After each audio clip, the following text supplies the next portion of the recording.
എല്ലാ മനുഷ്യരും പറയും ഒരു വിയോഗത്തിലാണ് ജീവിക്കുന്നത്. എന്തെല്ലാം നേടിയാലും എവിടെയോ ഒരു വിയോഗം, എന്തോ ഒന്ന് നഷ്ടപ്പെട്ടതായ ഒരു ഫീലിംഗ്, അല്ലെങ്കിൽ എവിടെയോ എന്തോ ഒരു ശൂന്യത. അവിടെയാണ് ഈ ബോധവും ബുദ്ധിയും അവബോധവും തമ്മിലുള്ള വ്യത്യാസം. മനുഷ്യർ മനസ്സിലാക്കി കഴിഞ്ഞ് കഴിഞ്ഞാൽ പിന്നെ ജീവിതത്തിൽ ഒരിക്കലും ഒരു വിയോഗം ഫീൽ ചെയ്യില്ല.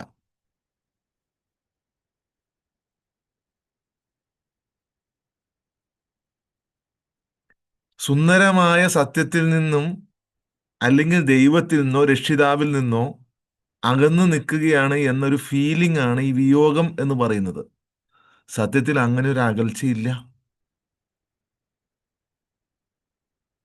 ഒരു മറ മാത്രമാണുള്ളത്. ഒരിക്കലും അകന്നിട്ടില്ല. വെറുമൊരു തോന്നൽ, വെറുമൊരു നാടകം, വെറുമൊരു സ്വപ്നം, വെറുമൊരു സിനിമ. ഈ സത്യം മനസ്സിലാക്കി കഴിഞ്ഞു കഴിഞ്ഞാൽ മനുഷ്യന് പിന്നെ ആരുടെയും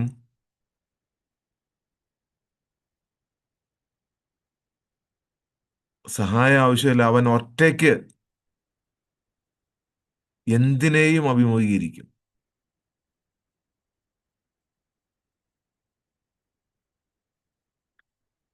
പക്ഷെ മനുഷ്യൻ എപ്പോഴും ഈ ബോധത്തിന്റെയും ബുദ്ധിയുടെയും ലോജിക്കിന്റെയും തടങ്കലിലാണ്. അങ്ങനെ പെട്ടെന്നൊന്നും രക്ഷപ്പെടാൻ സമ്മതിക്കില്ല. അതുകൊണ്ടാണ് നിരന്തരം ഇതിനെക്കുറിച്ച് പറഞ്ഞ് ഇതിൻ്റെ ഡീപ്പായിട്ട് പോയി ഇതിൻ്റെ ആഴങ്ങളിൽ തപ്പി എവിടെയാണ് പ്രശ്നം കിടക്കുന്നത്, ഓരോ മനുഷ്യർക്കും വ്യത്യസ്തമായ തലങ്ങളിലാണ് അവരുടെ പ്രശ്നങ്ങൾ കിടക്കുന്നത് എന്ന് മനസ്സിലാക്കി ആ വ്യത്യസ്ത തലങ്ങളിൽ നിന്നും അവരെ ഉയർത്തിക്കൊണ്ടുവരേണ്ടതിൻ്റെ ആവശ്യകത എന്ന് പറയുന്നത് അവിടെയാണ്.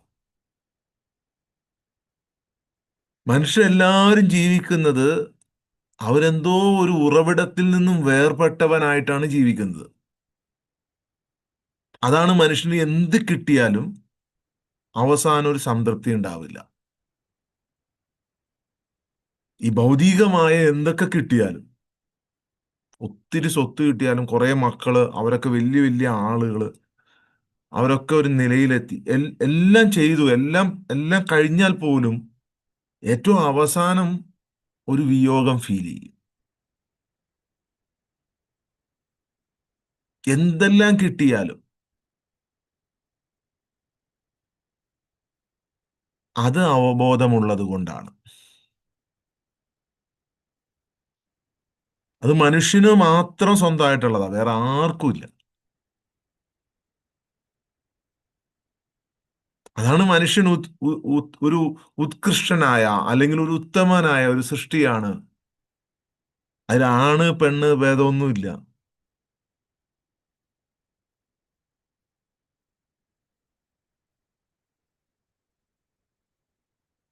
മനുഷ്യന് ഈ വിയോഗം ഫീൽ ചെയ്യുമ്പോൾ, ആ വിയോഗത്തെ സത്യത്തിൽ വിയോഗം എന്ന് പറയുന്ന സംഭവം ഇല്ല, അതൊരു മിഥ്യയാണ്.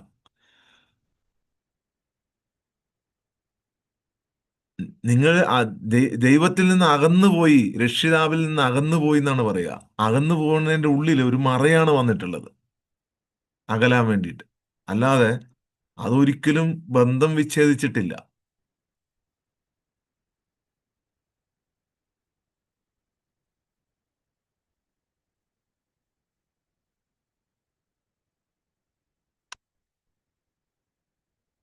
ഒരു സംഭവം എന്താ പറഞ്ഞാൽ, ഈ വിയോഗം ഫീൽ ചെയ്യുമ്പോൾ മാത്രമാണ് ഇപ്പോൾ ഈ നടക്കുന്ന നാടകങ്ങളെല്ലാം ഒറിജിനലായിട്ട് ഫീൽ ചെയ്യാൻ പറ്റുള്ളൂ. അതായത് മിഥ്യയില്, മായയിൽ നടക്കുന്ന നാടകം ഒറിജിനലായി നിൽക്കുമ്പോൾ അതെങ്ങനെയാണ്, അത് നാടകമാണോ സ്വപ്നമാണോ എന്നൊക്കെ ഞാൻ വിശദമായിട്ട് വരുന്ന ദിവസങ്ങളിൽ വിശദീകരിക്കുന്നുണ്ട്. കൃത്യമായിട്ട് സ്പെസിഫൈ ചെയ്ത് ഓരോ കാര്യങ്ങളെടുത്ത് അവലോകനം ചെയ്ത് നമുക്ക് നോക്കാം. ഇത് എന്തെങ്കിലും ഊഹത്തിന്റെ അടിസ്ഥാനത്തിൽ പറയുന്നതാണോ, അല്ലെങ്കിൽ ഇതിന് സങ്കല്പത്തിൽ നിന്നുകൊണ്ട് പറഞ്ഞാണോ, അതോ യാഥാർത്ഥ്യമാണോ എന്ന് നമുക്ക് ഈ വർഷം ഇത് തീർക്കണം. ഇത് പഠിക്കണം.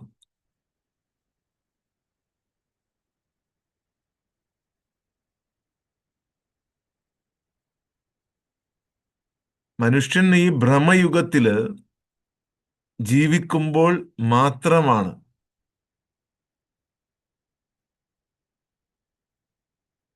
കുറച്ച് വസ്തുക്കളും ബാക്കി ഭൂരിപക്ഷവും ഇമോഷനിലുമാണ് ജീവിക്കുന്നത്. കുറച്ച് വസ്തുക്കൾ നമ്മൾ കാണുന്നുണ്ട്, കുറച്ച് ടച്ചൊക്കെ ചെയ്യുന്നുണ്ട്, കുറച്ച് ഫീൽ ചെയ്യുന്നുണ്ട്. ബാക്കി മുഴുവൻ വികാരങ്ങളിലും വികാരങ്ങളിൽ നിന്നുണ്ടാകുന്ന ഇല്യൂഷനിലുമാണ് ജീവിക്കുന്നത്. അതാണ് മനുഷ്യനെ രാവിലെ മുതൽ വൈകുന്നേരം വരെ ഉറങ്ങുന്നത് വരെ കുഴക്കിക്കൊണ്ടിരിക്കുന്നത്, ചിലരുടെ ഉറക്കം പോലും നഷ്ടപ്പെടുത്തുന്നത്.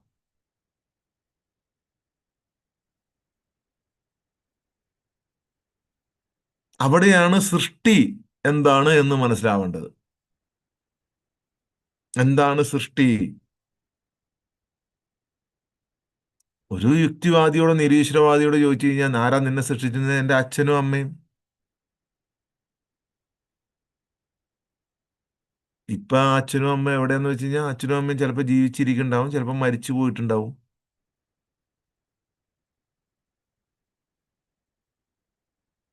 നശ്വരമായത്, നശിച്ചു പോകുന്നത്, വീണ്ടും നശിച്ചു പോകുന്നതിനെ ഉണ്ടാക്കുന്നതിന് സൃഷ്ടി എന്ന് ഒരിക്കലും പറയൂല. അതെങ്ങനെ സൃഷ്ടിയാകുക? ഏ ആ സൃഷ്ടി തുടങ്ങി, ആ സൃഷ്ടാവ് തുടങ്ങിയ സമയത്താണ് ഈ പ്രശ്നമൊക്കെ ഉണ്ടായത്. മനുഷ്യൻ ദൈവമായി പരിണമിച്ച് സൃഷ്ടാവാൻ തുടങ്ങിയപ്പോഴാണ് ഈ പ്രശ്നങ്ങളൊക്കെ ഉണ്ടായത്. നിങ്ങൾ ചിന്തിച്ചു നോക്കിക്കോ.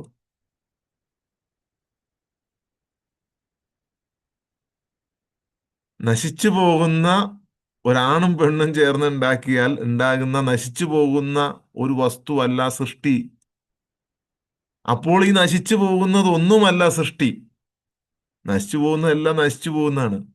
അതിൽ നിന്നുണ്ടാകുന്നതെല്ലാം നശിച്ചു പോകുന്നതാണ്. അതിനൊന്നും സൃഷ്ടി എന്ന് പറയാൻ പറ്റൂല. നിങ്ങൾ ചിന്തിച്ചു നോക്കണേ. നിങ്ങൾ നിങ്ങളുടെ അവബോധത്തിന്റെ തലത്തിൽ നിന്നുകൊണ്ട് ചിന്തിച്ചു നോക്കണം. ഒരു മരം, ഒരു വാഴ, വാഴ വാഴത്തുറു കണ്ടിട്ടില്ലേ? ആ വാഴയിൽ നിന്നും അടുത്ത ഒരു ഇത് താഴെ ഉണ്ടായി, അതിൽ നിന്നൊരു ഇത് പൊട്ടി വാഴക്കണ്ണുണ്ടായി. ആ വാഴക്കണ്ണിൽ നിന്ന് ഒന്ന് പൊട്ടി വേറൊരു വാഴ വന്നു. ഓക്കെ. വാഴ കുറച്ച് കഴിയുമ്പോൾ നശിച്ചു പോകും. അപ്പൊ വലിയ വാഴ പറയുകയാണില്ല, ഞാനാണ് ഈ ചെറിയ വാഴയെ സൃഷ്ടിച്ചത് എന്ന് പറയാൻ പറ്റുമോ? രണ്ടും നശിച്ചു പോകും. നിങ്ങൾ കൃത്യമായിട്ട് മനസ്സിലാക്കണം എന്താ, എവിടെയാണ്, എന്താണ് സൃഷ്ടി.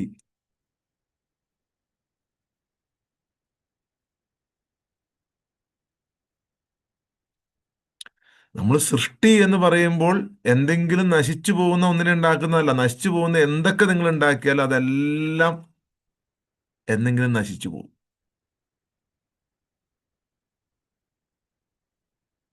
മനുഷ്യൻ ചെയ്തുകൊണ്ടിരിക്കുന്നത് സൃഷ്ടാവിന്റെ പണിയാണ് ഇപ്പൊ ചെയ്തുകൊണ്ടിരിക്കുന്നത്.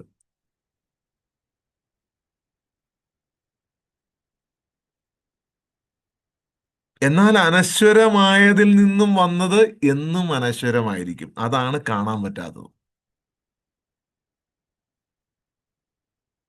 അനശ്വരമായതിൽ നിന്ന് വന്നത് എന്നും അനശ്വരമാണ് എന്നുണ്ടെങ്കിൽ അവിടെ ഒരു വിയോഗമില്ല. ആ സത്യം എപ്പോഴും സത്യത്തിലേക്ക് കണക്റ്റ് ആയിട്ടാണ് നിൽക്കുന്നത്. പക്ഷെ സത്യവും ശരീരവും തമ്മിലാണ് യോജിക്കാത്തത്. അതിൻ്റെ ഇടയിൽ ഒരു മനസ്സ് നിൽക്കണോണ്ടാണ്.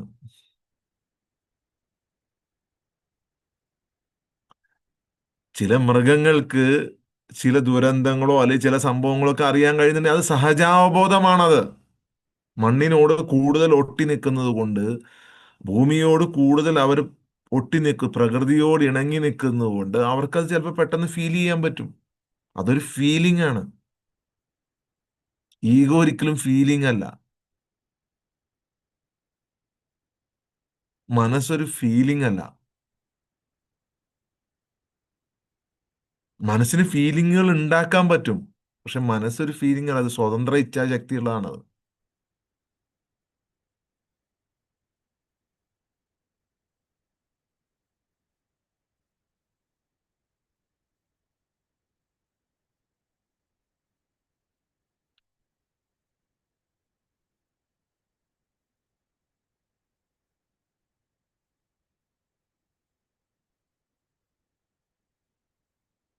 ഉം.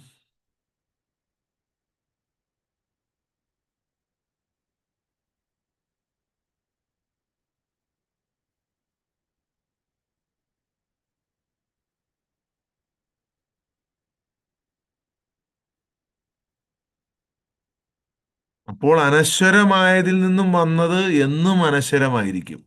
അതിന് യാതൊരു സംശയവുമില്ല. അനശ്വരമായ ഒരു കാര്യത്തിൽ നിന്നും എന്തു വന്നാലും അതെല്ലാം അനശ്വരമായിരിക്കും. അതെന്താണ്? അവിടെയാണ് പ്രശ്നം. മനുഷ്യനും സത്യത്തിനും ഇടയിൽ ഒരിക്കലും ഒരു വിയോഗം ഉണ്ടായിട്ടില്ല. തടസ്സം മാത്രമാണുള്ളത്.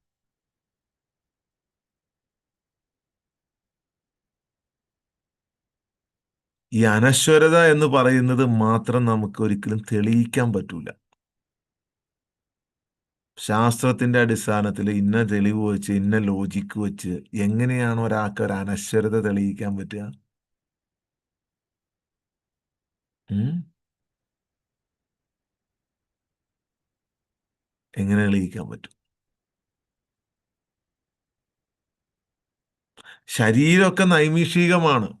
ശരീരം ഉണ്ടായി എന്നെങ്കിലും ഒരിക്കൽ ശരീരം നഷ്ടപ്പെട്ടു പോകും.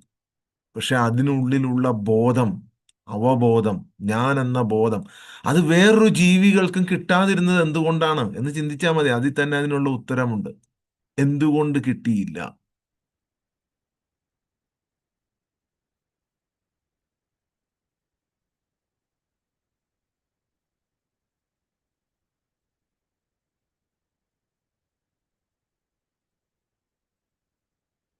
അവിടെയാണ് നമ്മൾ വേർപെട്ടു എന്ന് പറയണമെങ്കിൽ യോജിച്ചത് എങ്ങനെ എന്ന് തെളിയിക്കാൻ പറ്റണം. വേർപെട്ടു എന്ന് പറയണമെങ്കിൽ എങ്ങനെയാണ് യോജിച്ചത് എന്ന് തെളിയിക്കണം.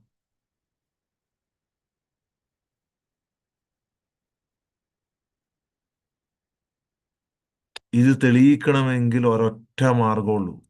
വേറെ ഒന്നും, വേറെ ഒരു രീതിയിലും പറയാൻ പറ്റൂല ഇത്.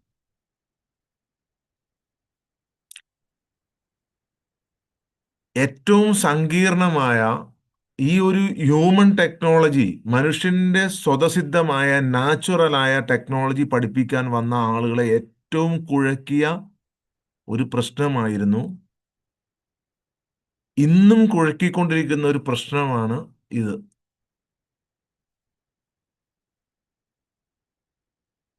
ഈ ജീവിതം മുഴുവൻ മായയാണ്, ഇത് നൈമിഷികമാണ് എന്ന് ഇത് പഠിപ്പിക്കാൻ വരുന്ന ഒരാൾക്കറിയാം.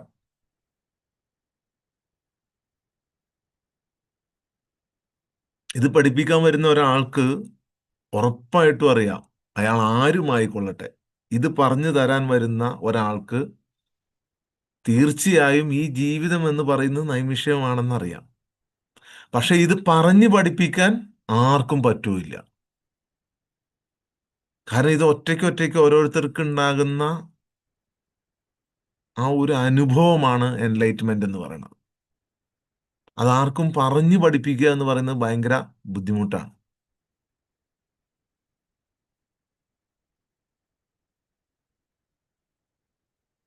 നമുക്കെല്ലാവർക്കും അറിയാം, നമ്മളെല്ലാവരും പറയും സർവം മായ, ഇതെല്ലാം മായയാണ്, ഇതെല്ലാം മിഥ്യയാണ്, ഇത് ഒരു ദിവസം എല്ലാം നശിച്ചു പോവും, നമ്മൾ നശിച്ചു പോവും എന്നൊക്കെ നമ്മൾ പറയും.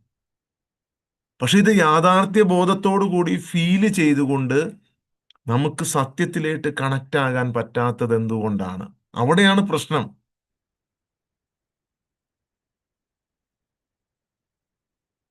അപ്പൊ പിന്നെ ആ മാർഗം എന്താണെന്നുള്ള അന്വേഷണത്തിന്റെ ഭാഗമായിട്ടാണ് ഇങ്ങനൊരു സംഭവം, ഇങ്ങനൊരു ഇത് തന്നെ നിങ്ങൾ പഠിപ്പിക്കുന്ന ഈ ഒരു സംവിധാനം തന്നെ. ഉം. എന്റെ അനുഭവങ്ങളാണ് ഇതെന്ന് പറഞ്ഞാൽ ഞാനിത് പഠിപ്പിക്കുകയാണ് നിങ്ങളെ. അത് എങ്ങനെയാണ് പഠിപ്പിക്കുന്നത്? ഞാനൊരു ദൈവമായിരുന്നു കൊണ്ട് എന്നെ ആരാധിച്ചോളൂ, നിങ്ങൾക്ക് സുഖം, നിങ്ങൾക്ക് അത്യാവശ്യം കാര്യങ്ങൾ കിട്ടും എന്നല്ല പറയണത്. Everybody can enlightenment. എല്ലാവർക്കും എൻലൈറ്റ്മെന്റ് ആകാൻ കഴിയും. മനുഷ്യനായി പിറന്ന സ്ഥിരബോധമുള്ള എല്ലാവർക്കും, അവൻ ആങ്സൈറ്റി ഉണ്ടായിക്കോട്ടെ, ടെൻഷൻ ഉണ്ടായിക്കോട്ടെ, ഡിപ്രഷൻ ഉണ്ടായിക്കോട്ടെ, അവന് സങ്കടങ്ങൾ ഉണ്ടായിക്കോട്ടെ, കടങ്ങൾ ഉണ്ടായിക്കോട്ടെ, അവൻ എന്തെല്ലാം പ്രശ്നങ്ങളിൽ നിന്നോളട്ടെ, അതിനെ എല്ലാം അപ്ഡേറ്റ് ചെയ്ത് ഒരു മനുഷ്യന് ഈസിയായി എൻലൈറ്റ്മെന്റ് ആകാൻ കഴിയും. അവന്റെ ആത്മാർത്ഥതയുള്ള പരിശ്രമം മാത്രമാണ് അതിന് വേണ്ടത്.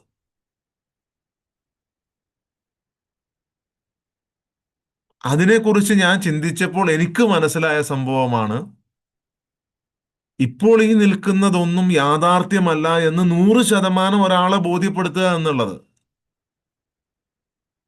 അത് മാത്രമാണ് മാർഗം.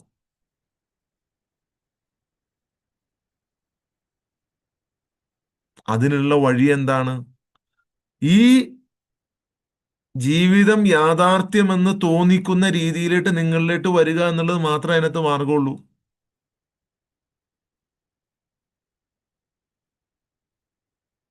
ഈ ഒരു ഇത് യാഥാർത്ഥ്യമാണ്, നിങ്ങളുടെ ചിന്തകളും നിങ്ങളുടെ ഈ പ്രശ്നങ്ങളും എല്ലാം യാഥാർത്ഥ്യമാണ്, അതിനകത്തേട്ട് ഇറങ്ങി വരിക. അത് തന്നെയാണ് അവരെല്ലാം ചെയ്തത്. എല്ലാവരും, നിങ്ങൾ ശ്രദ്ധിച്ചു നോക്കിക്കോ, അന്നത്തെ കാലഘട്ടത്തിൽ അവർ അതിനകത്തേട്ട് ഇറങ്ങി വന്നു. അത് യാഥാർത്ഥ്യമാ ഈ മിഥ്യയായ ഒരു ലോകം യാഥാർത്ഥ്യമെന്ന് തോന്നിക്കുന്ന രീതിയിൽ അവരിലേക്ക് ഇറങ്ങി വരിക. അതാണ് ഇപ്പൊ സംഭവിച്ചുകൊണ്ടിരിക്കുന്നത്.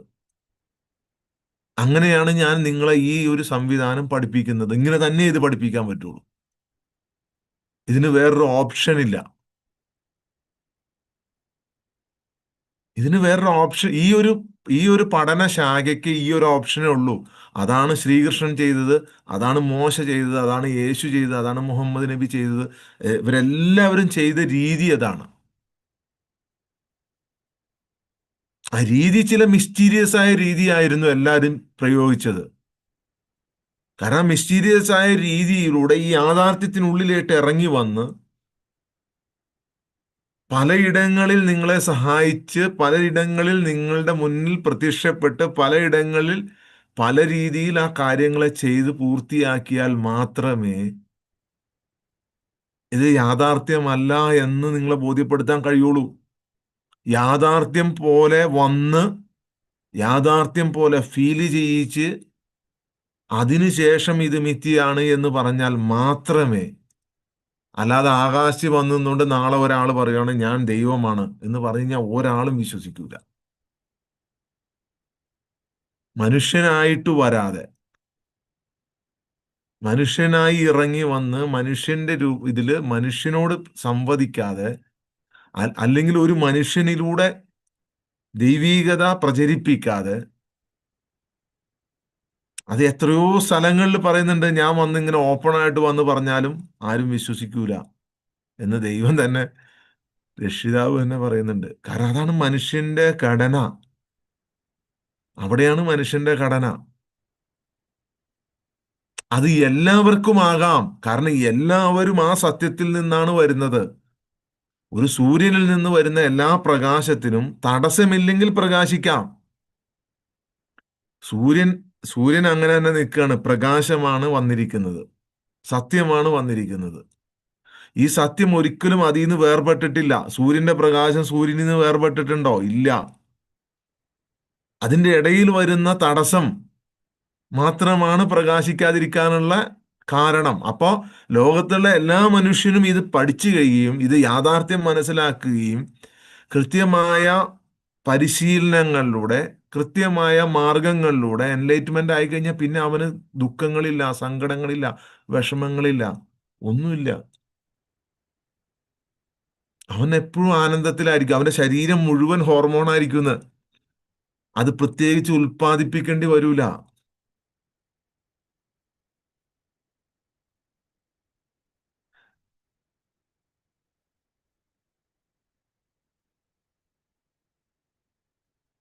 ഇതങ്ങനെ ഇങ്ങനെയൊന്നും എളുപ്പത്തിൽ കാണാനോ അനുഭവിക്കാനോ പറ്റുന്ന ഒരു സംഭവമല്ല. ആത്മാർത്ഥമായ ശ്രമം വേണം, ആത്മാർത്ഥമായ പ്രാർത്ഥന വേണം.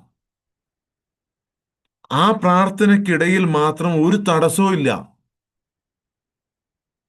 നിങ്ങൾ ഉറങ്ങുന്ന സ്വപ്നത്തിൽ നിന്നും ഞെട്ടി ഉണർന്ന് നിങ്ങൾ ഒരു പ്രാർത്ഥനയുണ്ടല്ലോ, ശോ, ഞാൻ എന്തിനാ ഇവിടെ വന്നത്, ശ്ശ്, ഇതിനൊന്നും അല്ല, എന്റെ എനിക്ക് ആ സത്യം ഒന്ന് അറിയണം എന്ന പ്രാർത്ഥന നിങ്ങൾ പ്രാർത്ഥിക്കുമ്പോൾ മാത്രമേ നിങ്ങളുടെ മുമ്പിൽ ഒരു വഴികാട്ടി പ്രത്യക്ഷപ്പെടുകയുള്ളൂ. ആ വഴികാട്ടിയിൽ പൂർണ്ണമായ ഒരു നിങ്ങൾ ബാക്കി എല്ലാ ലോജിക്കുകളും വിട്ടിട്ട് ഇരിക്കുമ്പോൾ മാത്രമേ നിങ്ങൾക്ക്, ഇത് അങ്ങനത്തെ പഠനശാഖയാണ്, ഇത് ഇഷ്ടമുള്ളതും പഠിച്ചാൽ മതി.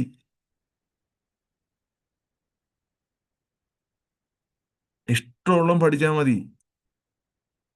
ആദ്യം അച്ചടക്കം, ക്ഷമ, വെറുതെ വരുന്ന തോട്ട്സുകളെ നമ്മൾ അതിങ്ങനെ പുറത്തേട്ട് വിടാതെ അതിനെ ഇങ്ങനെ ഇങ്ങനെ ഇങ്ങനെ ഇങ്ങനെ ഇങ്ങനെ ഇങ്ങനെ ഇങ്ങനെ കണ്ടോ, വീണ്ടും വീണ്ടും വീണ്ടും നിങ്ങളുടെ ഉള്ളിലുള്ള ആ അസ്വസ്ഥതയാണ് ഇങ്ങനെ ഇങ്ങനെ ഇങ്ങനെ വന്നുകൊണ്ടിരിക്കുന്നത്.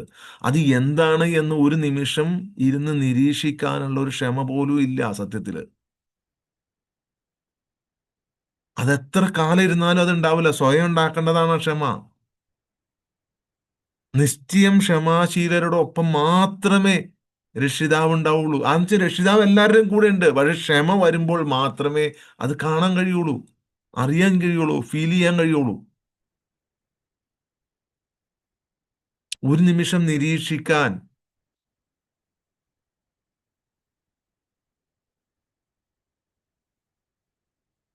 ഇവിടെയാണ് ഈ ഒരു ശരീരം മനുഷ്യന് തെരഞ്ഞെടുക്കാനുള്ള, ഞാൻ കഴിഞ്ഞ ദിവസങ്ങളിൽ പറഞ്ഞായിരുന്നു അതിനെക്കുറിച്ച്. ഈ ശരീരം തെരഞ്ഞെടുക്കാനോ ഈ ചക്രത്തിനകത്ത് ആരായി വരണമെന്നോ തീരുമാനിക്കാൻ ഒരാൾക്ക് പറ്റൂല. ആരായി വരണം എന്ന് തീരുമാനിക്കാൻ ഒരാൾക്ക് പറ്റില്ല.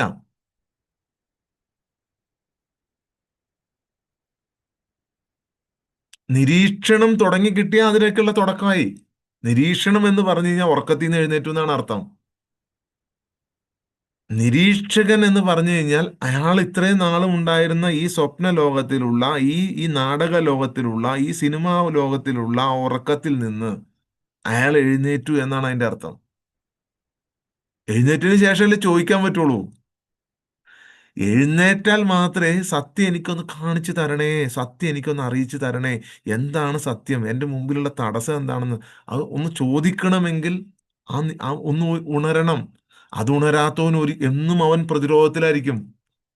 അവൻ ഇതിനെ ആക്രമിക്കുന്ന ഒരു ഇതിലായിരിക്കും നിൽക്കുക. അവന്റെ മനസ്സ് അങ്ങനെയായിരിക്കും.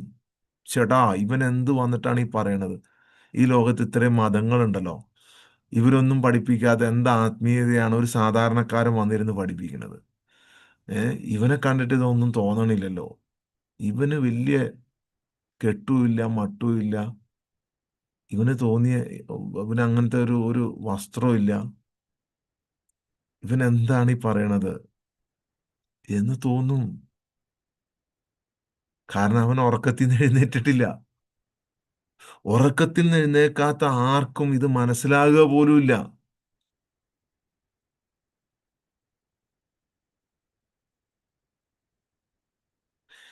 ഒരു കാര്യം ഉറപ്പാണ്, ഈ ഒരു ചക്രത്തിൽ നിങ്ങൾക്ക് നിങ്ങളുടെ ശരീരം തിരഞ്ഞെടുക്കാനോ നിങ്ങൾ എന്തായി തീരണമെന്ന് തിരഞ്ഞെടുക്കാനോ ഏത് ജീവിതത്തിൽ വന്നെന്ന് തിരഞ്ഞെടുക്കാനോ ഏത് ഭാഷയിൽ വന്നെന്ന് തിരഞ്ഞെടുക്കാനോ ഒന്നിനുള്ള ഓപ്ഷൻ ഇല്ല.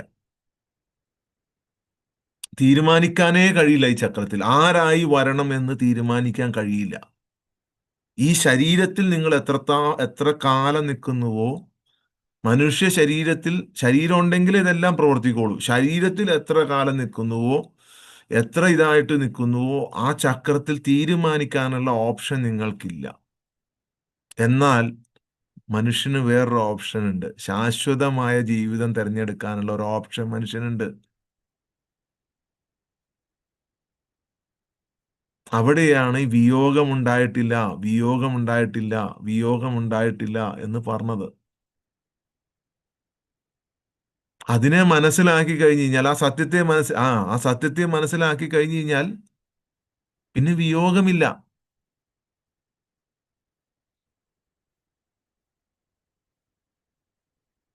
വീണ്ടും വീണ്ടും വീണ്ടും ആ കാട്ടിലേട്ട് ആ തെറി പറയുന്ന, ബഹളം ഉണ്ടാക്കുന്ന, കച്ചറ ഉണ്ടാക്കുന്ന, ഒരാവശ്യമില്ലാതെ ചൂലെടുത്തടിക്കാൻ വരുന്ന, ഏ എപ്പോഴും തെറി തന്നെ പറയുന്ന, എപ്പോഴും പ്രശ്നങ്ങളുള്ള, ചൂടും ശല്യവും ഒരു ഒരു നരകതുല്യമായ ആ ലോകത്തിലേട്ട് വീണ്ടും വീണ്ടും വരണ്ട.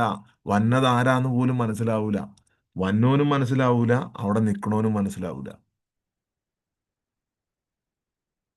ചുരുളി സിനിമ കണ്ടിപ്പോ എല്ലാരും തെറി മാത്രമേ ശ്രദ്ധിച്ചോളൂ അല്ലേ? ഉം.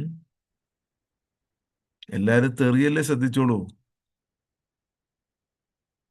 ഇവനെവിടെയോ കണ്ട് പരിചയമുണ്ടല്ലോ എന്ന് പറഞ്ഞ് അങ്ങനെ വന്ന് വീണ്ടും വന്ന് ഒരു ഇത് കഴിഞ്ഞ് വീണ്ടും പോയ ആ ഒരു ഇത് ആരും കണ്ടില്ല. തെറി മാത്രമേ കണ്ടുള്ളൂ.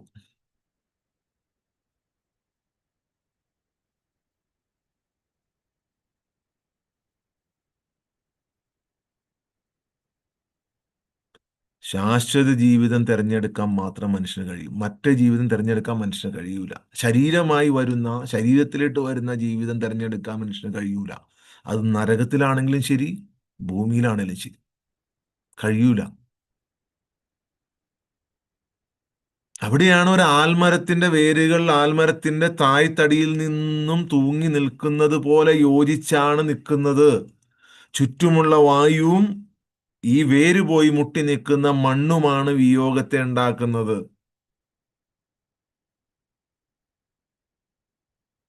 ആ, മുട്ടി നിൽക്കുന്ന മണ്ണ് പറയുവാണ്, ഇല്ലടാ, നീ മണ്ണിനോട് ബന്ധപ്പെട്ടാണ്, നീ മരത്തിൽ നിന്ന് വന്നതല്ല. നീ മരത്തിൽ നിന്ന് വന്നതല്ലെന്ന്. നീ മണ്ണിൽ നിന്ന് മുകളിലോട്ട് ഉയർന്നതാണ്. എന്നാൽ ആൽമരത്തിന്റെ എങ്ങനെയാ ശരിക്കും? ആൽമരം ഇങ്ങനെ നിൽക്കുകയാണ്. ആൽമരത്തിന്റെ വേലുകൾ ഇങ്ങനെ തൂങ്ങി തൂങ്ങി വന്ന് അത് താഴെ മണ്ണിലേട്ട്, ഇവിടെ ഉണ്ട് ഒരെണ്ണം, ദൊഡ്ഡാൽമര എന്ന് പറഞ്ഞിട്ടൊരു വലിയ ആൽമരം. ദൊഡ്ഡ എന്ന് പറഞ്ഞിട്ടുണ്ടെങ്കിൽ കന്നഡയിൽ വലുതെന്നാണ് അർത്ഥം. ദൊഡ്ഡ ആൽമര എന്ന് പറഞ്ഞാൽ വലിയ ആൽമരം എന്നാണ്. ഒരു പുരാതനമായ ഒരു ആൽമരാണ്. അതിന്റെ ആലിങ്ങനെ വലിയ തായ്തടി പോയേക്കാണ്. അതിൻ്റെ നിന്ന് ഇങ്ങനെ വേരുകൾ ഇങ്ങനെ വന്ന് വേരുകൾ വീണ്ടും മണ്ണിലേക്ക് ഇറങ്ങി ഒരു മരമായി മാറിയിരിക്കുകയാണ് ഈ വേരുകളൊക്കെ. ഈ വേര് പറയുവാണ്, വേര് നാളെ പറയുവാണ്, ഞാൻ ഇല്ല, ഞാൻ ആൽമരത്തിൽ നിന്ന് വന്നതല്ല, ഞാന് ഈ മണ്ണിൽ നിന്നും മുളച്ചു വന്നതാണ് എന്ന് പറഞ്ഞാൽ എന്തിരിക്കും? അതാണ് വിയോഗം. അവിടെ മറയാണ്. അതാണ് വിയോഗം. നിങ്ങൾ ശ്രദ്ധിച്ചു നോക്കിക്കോ.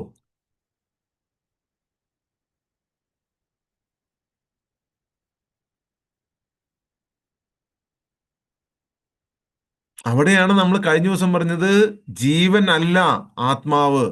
എല്ലാ മനുഷ്യരുടെയും വിചാരം ജീവനാണ് ആത്മാവ് എന്നാണ്. ജീവനാണ് ആത്മാവ് എന്നാണ് എല്ലാവരും വിചാരിച്ചിരിക്കുക.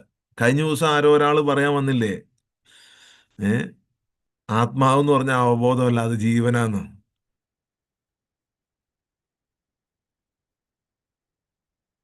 മനുഷ്യരെല്ലാരും വിചാരിച്ചുകൊണ്ടിരിക്കുന്നത് അതാണ്.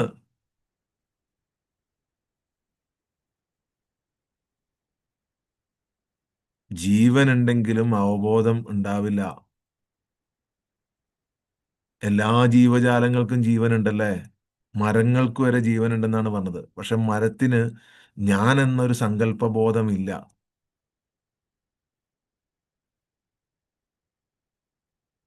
ഞാൻ എന്ന സങ്കല്പ ബോധം ഒരു ജീവജാലങ്ങൾക്കും ഇല്ല, മനുഷ്യനല്ലാതെ. അതാണ് ബോധം കെട്ട് കിടന്നു കഴിഞ്ഞാൽ പോലും, ബോധം കെട്ട് കിടന്നു കഴിഞ്ഞാൽ പോലും, അല്ലെങ്കിൽ ഉറക്കത്തിൽ വലിയ ഉറക്കത്തിലേക്ക് പോയിട്ട് എഴുന്നേറ്റാൽ പോലും, ഞാനൊന്ന് ഉറങ്ങി എഴുന്നേറ്റോ, ഇല്ലെങ്കിൽ ഞാൻ എവിടെയായിരുന്നു എന്ന് ചിന്തിക്കാൻ പറ്റുന്നത്. ജീവൻ എല്ലാവർക്കും ഉണ്ട്. ജീവൻ എന്ന് പറയുന്നത് ഇത്രയും ചിന്തിച്ചാൽ മതി. നിങ്ങള് ബോധം കെട്ടു പോവാണ്, ബോധം പോയി, നിങ്ങളുടെ ബോധം നഷ്ടപ്പെട്ടു. അപ്പോഴും ജീവൻ അവിടെ തന്നെ ഉണ്ടല്ലോ. ജീവൻ അവിടെ തന്നെ ഇല്ലേ? ജീവൻ എന്ന് പറയുന്നത് ഈ ശരീരത്തെ ചലിപ്പിക്കുന്ന, ശ്വാസമെടുക്കുന്ന, ബ്രെയിനുകളെ ചലിപ്പിക്കുന്ന, നമ്മുടെ അവയവങ്ങളെ ചലിപ്പിക്കുന്ന, ഉള്ളിലുള്ള ഇന്റേണൽ ഓർഗൻസിനെ ചലിപ്പിക്കുന്ന ജീവൻ വിട്ടുപോയിട്ടില്ലല്ലോ. ജീവനല്ല അവബോധം. അവബോധം എന്ന് പറയുന്നത് സത്യമാണ്.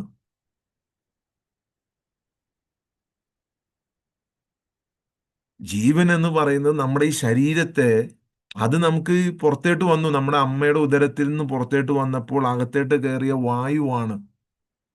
ആ വായു എടുക്കാനുള്ള ഇത് കിട്ടിയല്ലോ, അത് എന്ന് പോകുന്നു അന്ന് ജീവൻ നഷ്ടപ്പെടും. ജീവൻ.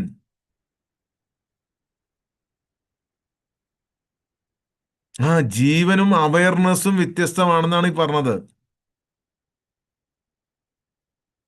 അവയർനെസ്സും വ്യത്യസ്തമാണ്.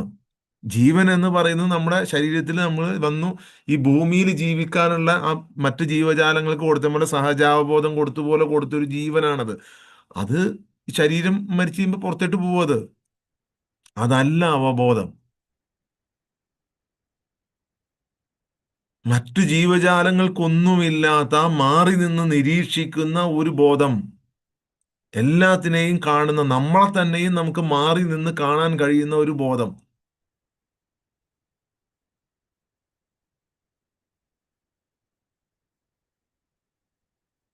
നിരീക്ഷിക്കുന്നതെന്തോ അത് നമ്മളെ നിരീക്ഷിക്കാൻ നമുക്ക് കഴിയുന്നുണ്ടെങ്കിൽ അതാണ് അവയർനെസ്. ഇവിടെ എന്താണ് ശരിക്കും സംഭവിക്കുന്നത്? അമർത്യനായ ഒരുവൻ, ഉം, അമർത്യനായ ഒരുവൻ മർത്യനായ ശരീരത്തിൽ കയറി നിന്നിട്ട് ഞാൻ ഇല്ലാതാവാൻ പോവാണേ എന്ന് പറഞ്ഞ് കരഞ്ഞുകൊണ്ടിരിക്കുകയാണ്. അതാണ് എല്ലാ മനുഷ്യർക്കും സംഭവിച്ചുകൊണ്ടിരിക്കുന്നത്. Very simple. Very simple. നശിച്ചു പോകുന്ന ഒരു കാറില് ഒരിക്കലും നശിക്കാത്ത ഒരു ഡ്രൈവർ ഇരുന്നിട്ട് അയ്യോ ഞാൻ നശിച്ചു പോകാൻ പോവാണേ എന്ന് പറഞ്ഞ് കരയുന്ന പണിയാണ് ഈ ചെയ്തുകൊണ്ടിരിക്കുന്നത്.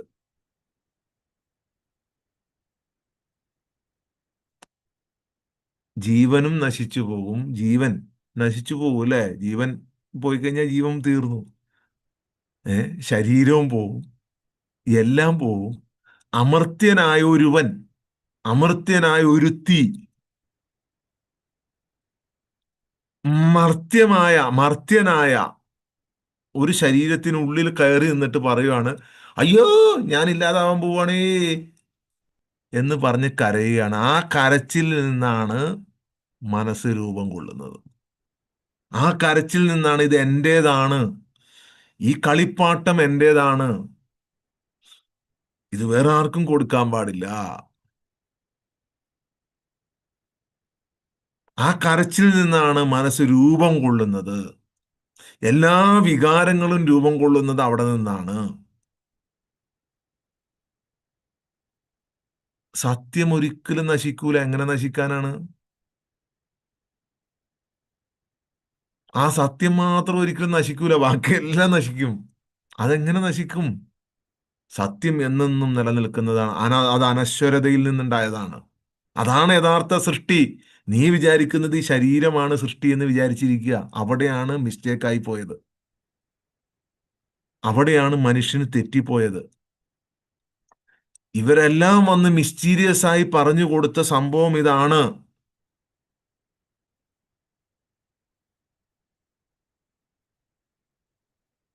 എപ്പോഴൊക്കെ ആ ശരീരത്തിൽ നിന്നുകൊണ്ട് ഞാൻ ഇല്ലാതാകാൻ പോവാണ് എന്ന് വിചാരിക്കുന്നു, അപ്പോഴൊക്കെ ചിലർ ആ ശരീരം കൊണ്ട് വന്ന് നമ്മളെ സൂചിപ്പിക്കും, ചിലർ നമ്മളെ വിഷമിപ്പിക്കും. നിങ്ങൾ നോക്കിക്കോ. എല്ലാ വികാരങ്ങളും രൂപം കൊള്ളുന്നത് ആ ശരീരത്തിൽ നിന്നുകൊണ്ടാണ്. ഒരാൾ നമ്മളെ വന്നിട്ട് സൂചിപ്പിക്കും, ഒരാൾ നമ്മളെ വന്നിട്ട് വിഷമിപ്പിക്കും, വേദനിപ്പിക്കും, ഒരാൾ സുഖിപ്പിക്കും, സന്തോഷിപ്പിക്കും, ഒരാളെ നമ്മളെ അടുത്ത് വരുമ്പോൾ ശാരീരികമായിട്ടും ചിലപ്പോൾ സൂചിപ്പിക്കും, സന്തോഷിപ്പിക്കും, ഒരാൾ നമ്മളെ വരുമ്പോൾ ശാരീരികമായിട്ടും നമ്മളെ വിഷമിപ്പിക്കും, വേദനിപ്പിക്കും എന്ന് ചിന്തിക്കുന്നിടത്ത് മനസ്സ് രൂപം കൊള്ളും. അങ്ങനെ തന്നെയല്ലേ നിങ്ങൾ ചിന്തിച്ചു നോക്കിയേ. നിങ്ങൾ ആരൊക്കെയാ വിഷമിപ്പിക്കുന്നത്? വേറെ ഏതെങ്കിലും ഒരു ശരീരമാണ് വിഷമിപ്പിക്കുന്നത്. എന്താണ് വിഷമിക്കുന്നത്? നിങ്ങളുടെ ശരീരത്തോടാണ്. ഒരിക്കലുമല്ല. സൂര്യപ്രകാശത്തിന്റെ കിരണങ്ങൾ ഒന്നാണോ? അല്ല. എത്രയോ കോടാനുകോടി കിരണങ്ങളാണ് വരുന്നത്. പക്ഷെ സൂര്യൻ ഒന്നല്ലേ ഉള്ളൂ. നിങ്ങൾക്ക് ഇപ്പോഴും അത് കറക്റ്റായിട്ട് കണക്ട് ആവാത്തതുകൊണ്ടാണ്.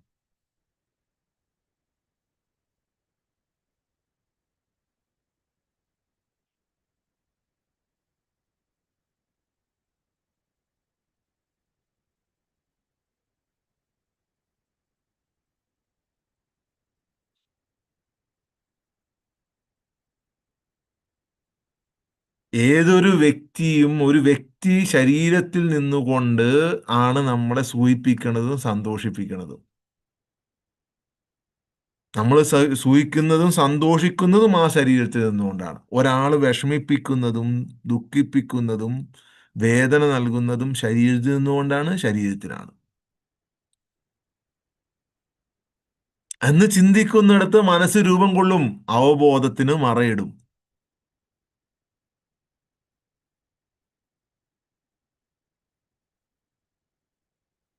സത്യം എല്ലായിടത്തും ഉണ്ട്, ഇല്ലാത്ത എവിടെയുള്ള? മനുഷ്യനില്ലാത്ത എവിടെയുള്ളത്?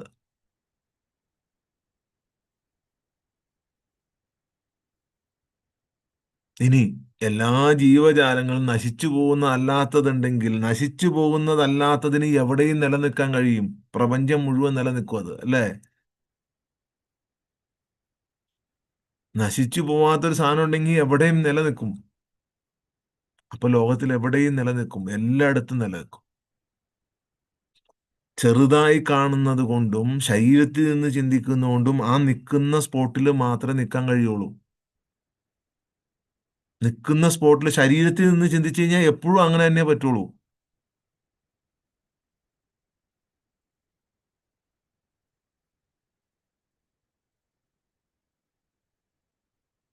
അവബോധമില്ല. മനുഷ്യനല്ലാത്ത ഒരു ജീവിക്കും അവബോധമില്ല. നിരീക്ഷകൻ എന്ന ആ പ്രത്യേക പദവിയില്ല. പ്രത്യേക പദവിയില്ല. ആത്മാവ് വിഷമിക്കുമെന്ന് വെച്ചാൽ അതിനാണ് ഇതെല്ലാം ഫീൽ ചെയ്യുന്നത്. ആത്യന്തികമായി പോയി ഫീൽ ചെയ്യുന്നത് അവിടെയാണ്.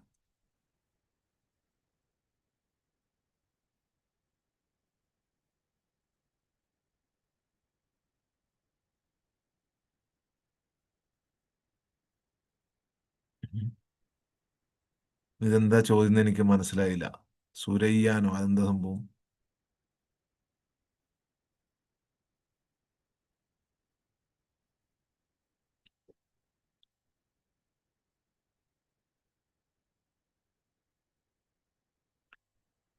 ശരീരത്തിൽ നിന്നുകൊണ്ട് കാര്യങ്ങളെ മനസ്സിലാക്കുമ്പോൾ വേദനയും സുഖവും അതിന്റെ അങ്ങേയറ്റം പോവും. അതാണ് ചിലരോട് അമിത അറ്റാച്ച്മെന്റും ചിലരോട് അമിത ദേഷ്യവും ഉണ്ടാകുന്നത്. അവബോധവും സോളും ഒന്നാണ്. സോള് എന്ന് പറയുന്നതും അവബോധവും ആത്മാവ് എന്നൊക്കെ പറഞ്ഞത് ഒന്നാണ്. സൂര്യനും ദൈവവും ഒരിക്കലും ഒന്നല്ല. സിംബോളിക്കായിട്ട് പറയണേനെ അതിനകത്തായിട്ട് കൊണ്ടുപോയി കെട്ടരുത്. ഞാൻ ഒരൊറ്റ പ്രാവശ്യം പോലും പറഞ്ഞില്ല സൂര്യൻ ദൈവമാണെന്ന്. ഓക്കെ. സൂര്യൻ ഒരിക്കലും ദൈവമല്ല. അതൊരു ഒരു ഒരു പ്രകാശം തരുന്ന ഒരു ഒരു സാധനം മാത്രമാണ്. അത് സിംബോളിക്കായി പലരും പഠിപ്പിച്ചിട്ടുണ്ട് അതിനെ. അതിപ്പോഴും നിങ്ങൾക്ക് മനസ്സിലാവാത്തതുകൊണ്ടാണ് നിങ്ങൾ വീണ്ടും സൂര്യനിലേക്ക് കൊണ്ടുപോയി കെട്ടണത്. എന്താണ് കാര്യമെന്ന് ഇപ്പോഴും പിടികിട്ടിയിട്ടില്ല. ഒരു സൂര്യൻ, അതിൽ നിരവധി പ്രകാശകിരണങ്ങൾ, ആ പ്രകാശമായി വെളിച്ചമായി ഈ ഭൂമിയിൽ. സത്യം സ്വപ്നം കാണാൻ ഇറങ്ങിയത് അവിടെ. അത് പറഞ്ഞാൽ ഒട്ടും മനസ്സിലാവൂല. നിങ്ങളെന്ന സത്യം ഒരു സ്വപ്നം കാണാൻ ഇറങ്ങിയതാ. തിരിച്ചു പോകാൻ ഉദ്ദേശമില്ലെങ്കിൽ എനിക്ക് എന്ത് ചെയ്യാൻ പറ്റും?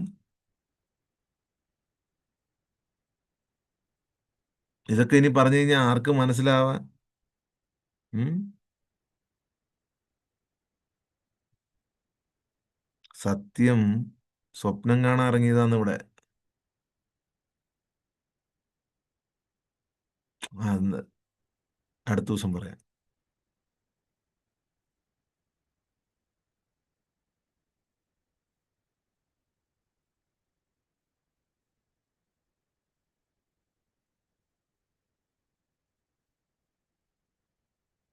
ബ്രെയിന് വളർച്ചയോ ബ്രെയിൻ ഇല്ലാത്തതോ ഒന്നും അവബോധത്തിന് തടസ്സമല്ല. നിങ്ങൾ ആരെങ്കിലും അവരുടെ ഉള്ളിൽ കയറി എന്ന് നോക്കിയിട്ടുണ്ടോ? ഞാനെന്ന ബോധം അവർക്കുണ്ടോ എന്നുള്ളത്? നിങ്ങൾ ആരും നോക്കിയിട്ടില്ല. ആർക്കും നോക്കാനും കഴിയില്ല അകത്ത് കയറി. ഒരിക്കലും നോക്കാൻ കഴിയില്ല. ഒരു ശാസ്ത്രത്തിനും തെളിയിക്കാൻ കഴിയില്ല അവർക്ക് ആ ബോധം ഉണ്ടോ ഇല്ലയോ എന്ന്. എങ്ങനെ തെളിയിക്കും? ഒരിക്കലും കഴിയില്ല. ഒരാൾക്ക് ബ്രെയിന് വളർച്ചയില്ല, അയാളുടെ ഉള്ളിൽ ഈ അവബോധം കുടികൊള്ളുന്നുണ്ടോ എന്നെങ്ങനെ തെളിയിക്കാൻ പറ്റും? ഒരിക്കലും പറ്റൂല. എന്നാൽ ബോധമുള്ളവന് ചിന്തിക്കാൻ പറ്റൂലേ? ബോധമുള്ളവരോടാണ് ഇപ്പൊ സംസാരിക്കുന്നത്.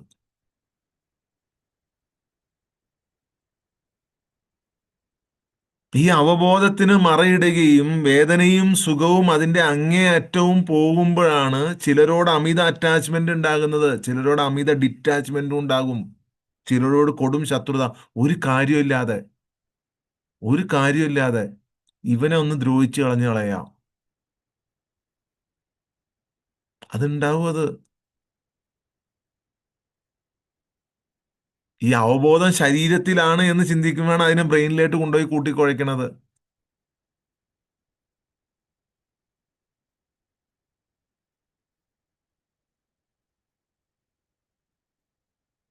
നിങ്ങൾ സ്വപ്നം കാണാൻ വേണ്ടി ഒരു സ്ഥലത്ത് പോയി, ഒരു സ്വപ്നം കാണുന്ന ഒരു സ്ഥലമുണ്ട്, നല്ല രസമാണ്, സ്വപ്നമൊക്കെ കാണാം എന്ന് പറഞ്ഞ ഒരു സ്ഥലത്തേട്ട് നിങ്ങൾ പോയി. നിങ്ങൾ ഈ സ്വപ്നം കണ്ടു തുടങ്ങിയപ്പോൾ എല്ലാം നിങ്ങൾക്ക് അത് യാഥാർത്ഥ്യമായിട്ട് ഫീൽ ചെയ്യുകയാണ്. എന്നാ പിന്നെ ഇവിടുന്ന് പോണ്ട, ഇതിങ്ങനെ ഇങ്ങ് അനുഭവിച്ചേക്കാം എന്ന് വിചാരിക്കുന്ന ഒരു അവസ്ഥയാണത്.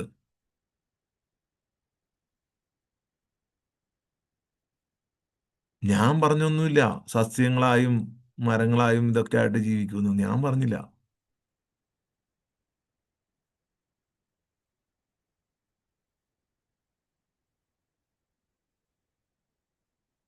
അത് ശരീരത്തെ കുറിച്ചാണ് പറഞ്ഞത്. ഒരു ശരീരമുണ്ടാകുന്നത് എങ്ങനെയാണ്? മാതാവിന്റെയും പിതാവിന്റെയും ശരീരത്തിൽ നിന്നാണ് ഉണ്ടാകുന്നത്. ആ ശരീരം ഉണ്ടായത് എങ്ങനെയാണ്? ഈ ഭൂമിയിലെ ഭക്ഷണം കഴിച്ചിട്ടാണ് ഉണ്ടായത്. ആ ഭക്ഷണത്തിൽ എന്തെല്ലാം എല്ലാം ഉണ്ടാവും. കാരണം അത് മണ്ണിൽ നിന്നാണ് ഉണ്ടാകുന്നത്. മണ്ണിലില്ലാത്ത സാധനമില്ല. എല്ലാ ജീവജാലങ്ങളും എല്ലാ മരങ്ങളും അടിഞ്ഞു ചേരുന്നതും ആ ഇല്ല ഇതാകുന്നതും എല്ലാം ഈ മണ്ണിൽ, ആ മണ്ണിൽ നിന്നാണ് തിന്നാനുള്ള സാധനം ഉണ്ടായി വന്നത്. എന്ത് നിങ്ങൾ കഴിച്ചാലും, എന്ത് ഫുഡ് കഴിച്ചാലും അത് ഉണ്ടായി വരുന്ന മണ്ണിൽ നിന്നാണ്.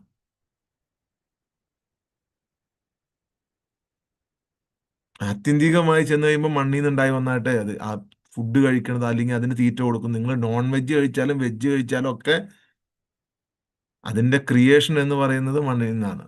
കാരണം അത് ഭക്ഷണം കഴിക്കുന്നത് ഒന്നും അല്ലെങ്കിൽ കറങ്ങി തിരിഞ്ഞ് മണ്ണിൽ നിന്നുള്ള സാധനമാണ്.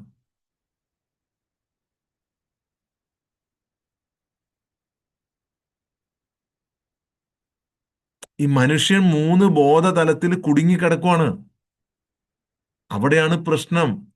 നിങ്ങൾ വിചാരിക്കും ആത്മാവ്, ശരീരം, മനസ്സ് ആ മൂന്ന് ബോധതലാണെന്നല്ല. ഇപ്പൊ നിങ്ങൾ എല്ലാവരും ചോദിച്ച ചോദ്യം കണ്ടോ?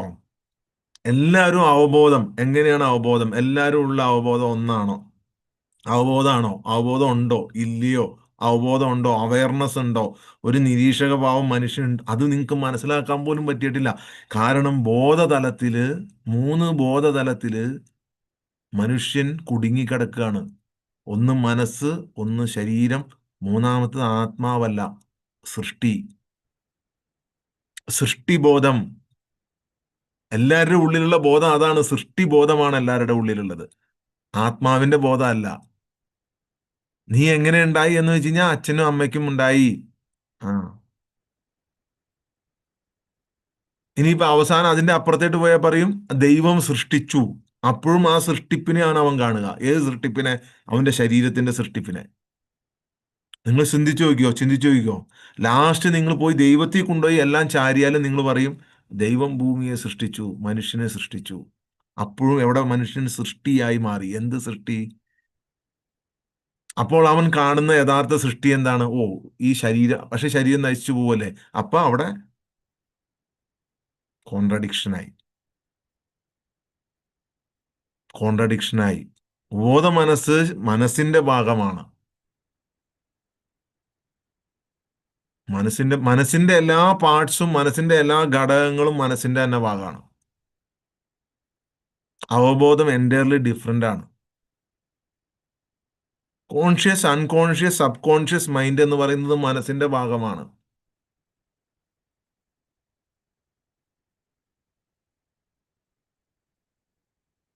അതിൽ നിന്ന് എടുത്തിട്ടാണ് മനുഷ്യന് റീഡിങ് കൊടുക്കുന്നത് മനസ്സ്. എന്നാൽ അവയർനെസ് എന്ന് പറഞ്ഞ ശുദ്ധാവബോധമാണ്. ഒരു കുട്ടി ജനിച്ചു വീഴുമ്പോൾ ഉണ്ടാകുന്ന ആ ഒരവസ്ഥയാണ്, ആ ഒരു നിഷ്കളങ്കമായത് ശുദ്ധമായ ഭാവമാണ് അവബോധത്തിനുള്ളത്. അത് എൻറ്റയർലി ഡിഫറെൻ്റ് ആണ്. ഈ സൃഷ്ടിബോധം, അതാ ഞാൻ പറഞ്ഞു വന്ന കാര്യത്തിന് ഇടയ്ക്ക് ചോദ്യം വന്നുകൊണ്ടാണ്. ബോധതലത്തിൽ കുടുങ്ങിക്കിടക്കുമ്പോൾ നമ്മൾ എന്ത് ചെയ്യും? ഈ സൃഷ്ടി, ആ ഭൂമി സൃഷ്ടിച്ചു, മനുഷ്യനെ സൃഷ്ടിച്ചു, മനുഷ്യനെ സൃഷ്ടിച്ച ഈ സൃഷ്ടാവ്, അങ്ങനെ പോയി പോയി പോയി ഒരു സൃഷ്ടാവിലേക്ക് പോകും. സൃഷ്ടാവിലേക്ക് ചെല്ലുമ്പോൾ ലാസ്റ്റ് ചെന്നെത്തി നിൽക്കുന്നത് ബ്രഹ്മത്തിലേട്ടല്ല, ബ്രഹ്മാവിൽ പോയി നിൽക്കും. ബ്രഹ്മത്തിൽ പോയി നിൽക്കില്ല, ബ്രഹ്മാവിൽ പോയി നിൽക്കും. അതൊരു ഹിന്ദു ഇത് വെച്ച് നമ്മൾ ചിന്തിക്കുമ്പോൾ അങ്ങനെയാണ് പോയി നിൽക്കുക. സൃഷ്ടിപ്പിലേക്ക് മാത്രം നമ്മുടെ ആ സൃഷ്ടി, നിങ്ങൾ നിങ്ങൾ ശ്രദ്ധിച്ചു നോക്കിക്കോ.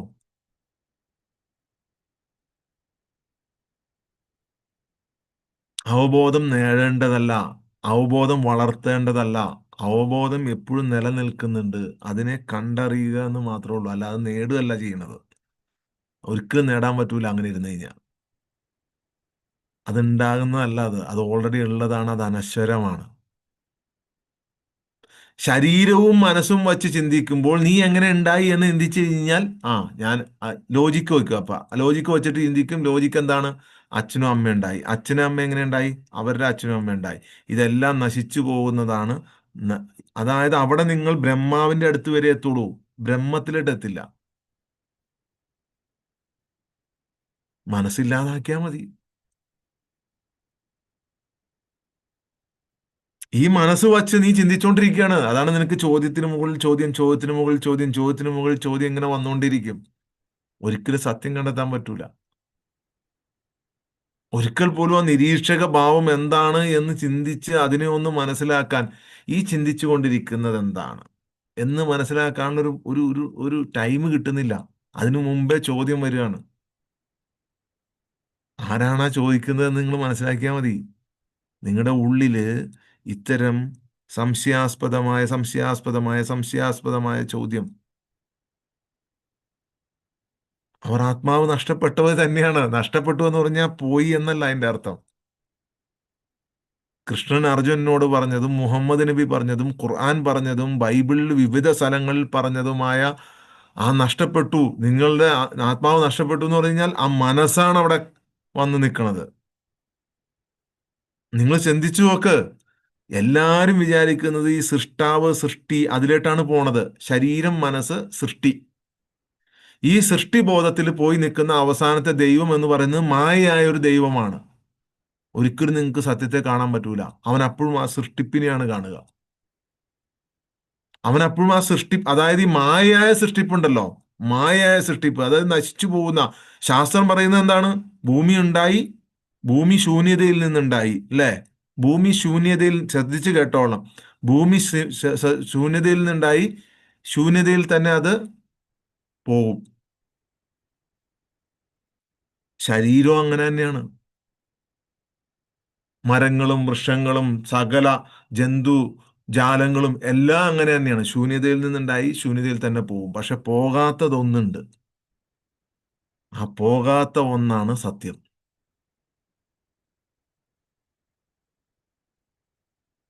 അതൊരിക്കലും പോവില്ല. അതാണ് സൃഷ്ടി. മറ്റതൊന്നും സൃഷ്ടിപ്പല്ല, മറ്റതെല്ലാം മായയാണ്. പക്ഷെ മനുഷ്യൻ വിചാരിക്കുന്നത്, എല്ലാ മനുഷ്യരും, എല്ലാ മതവിശ്വാസങ്ങളും, എല്ലാ സിസ്റ്റവും, യുക്തിവാദവും നിരീശ്വരവാദവും മതവാദികളും എല്ലാം വിശ്വസിക്കുന്നത് ഇതാണ് സൃഷ്ടി. എല്ലാവരും പറഞ്ഞത് അതുകൊണ്ടാണ് ഇവര് തമ്മിലുള്ള തർക്കം ഒരിക്കലും തീരൂല. ഇവര് തമ്മിലുള്ള തർക്കം ഒരിക്കലും മരിച്ചാലും തീരൂല, സകല മനുഷ്യരും തീർന്നാലും തീരൂല.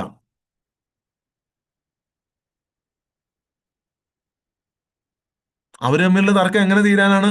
അവരില്ലാത്തൊരു ഇല്ലാത്തൊരു സൃഷ്ടിയെ കുറിച്ച്, ഒരു സൃഷ്ടിപ്പിനെ കുറിച്ച്, നശിച്ചു പോകുന്ന ഒരു സൃഷ്ടിപ്പിനെ കുറിച്ച്, അതിന്റെ സൃഷ്ടാവിനെ കുറിച്ചുള്ള ഉം, ഏഹ്, ഏഹ്, തർക്കത്തിലാണുള്ളത്. അതെങ്ങനെ തീരും? ഒരിക്കലും തീരാൻ പോകുന്നില്ല. ഇനി ഈ ലോകം അവസാനിക്കുകയാണെങ്കിൽ പോലും തീരാൻ പോകുന്നില്ല. മനസ്സിന്റെ പണി തന്നെ അതാണെന്ന്. മനസ്സിന്റെ പണി തന്നെ നെഗറ്റീവ് അല്ലെങ്കിൽ സംശയം ഉണ്ടാക്കുക, ആരെക്കുറിച്ചും സംശയം സൃഷ്ടിപ്പിക്കുക. ഇവൻ ചതിക്കാൻ വന്നാണോ, ഇവൻ വഞ്ചിക്കാൻ വന്നാണോ, ഇവൻ എന്നെ പറ്റിക്കുമോ? അത് തന്നെയാണ് മനസ്സിന്റെ പണി.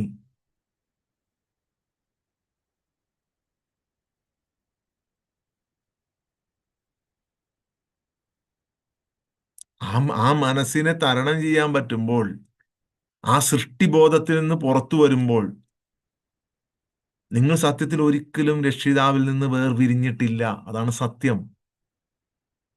അതിനപ്പുറം നിങ്ങൾ ഒരു യോജിപ്പിനകത്താണുള്ളത്. വിയോഗമല്ല നിങ്ങൾക്കുള്ളത്. നിങ്ങളൊരു യോജിപ്പിനകത്താണ്. നിങ്ങൾ ശരീരവും മനസ്സുമായി യോജിച്ചിരിക്കുകയാണ്. നിങ്ങൾ ശരീരവും മനസ്സുമായി യോജിച്ച് അവിടെ യോജിച്ചേക്കാണ് നിങ്ങൾ. അതിൽ നിന്ന് വിയോഗമാണ് നിങ്ങൾക്ക് ഉണ്ടാകേണ്ടത്, മോചനമാണ് ഉണ്ടാകേണ്ടത്. പക്ഷെ സകല ശാസ്ത്രങ്ങളും സകല തത്വചിന്തകളും സകല മതങ്ങളും പറഞ്ഞു നീ വിയോഗത്തിലാണ്. ഞാൻ ഇതിന്റെ തുടക്കത്തിൽ പറഞ്ഞില്ല, ഇന്നത്തെ സെഷന്റെ വിയോഗം. വിയോഗത്തിലല്ല നിങ്ങൾ. നിങ്ങൾ യോഗത്തിലാണുള്ളത്. നിങ്ങൾ യോഗത്തിലാണുള്ളത്. അത് ആരാധിക്കാത്തത്, അതൊരു പുരുഷൻ, ഒരു സൃഷ്ടി പുരുഷനായതുകൊണ്ടാണ്.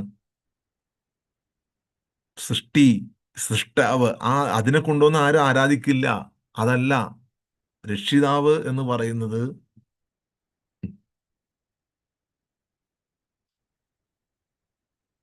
മനുഷ്യൻ കൊണ്ടുവന്ന് എപ്പോഴും മനുഷ്യന്റെ വായിൽ വന്ന വാക്കുകൾ എന്തൊക്കെയാണ് നിങ്ങൾ ചിന്തിച്ചു നോക്കി.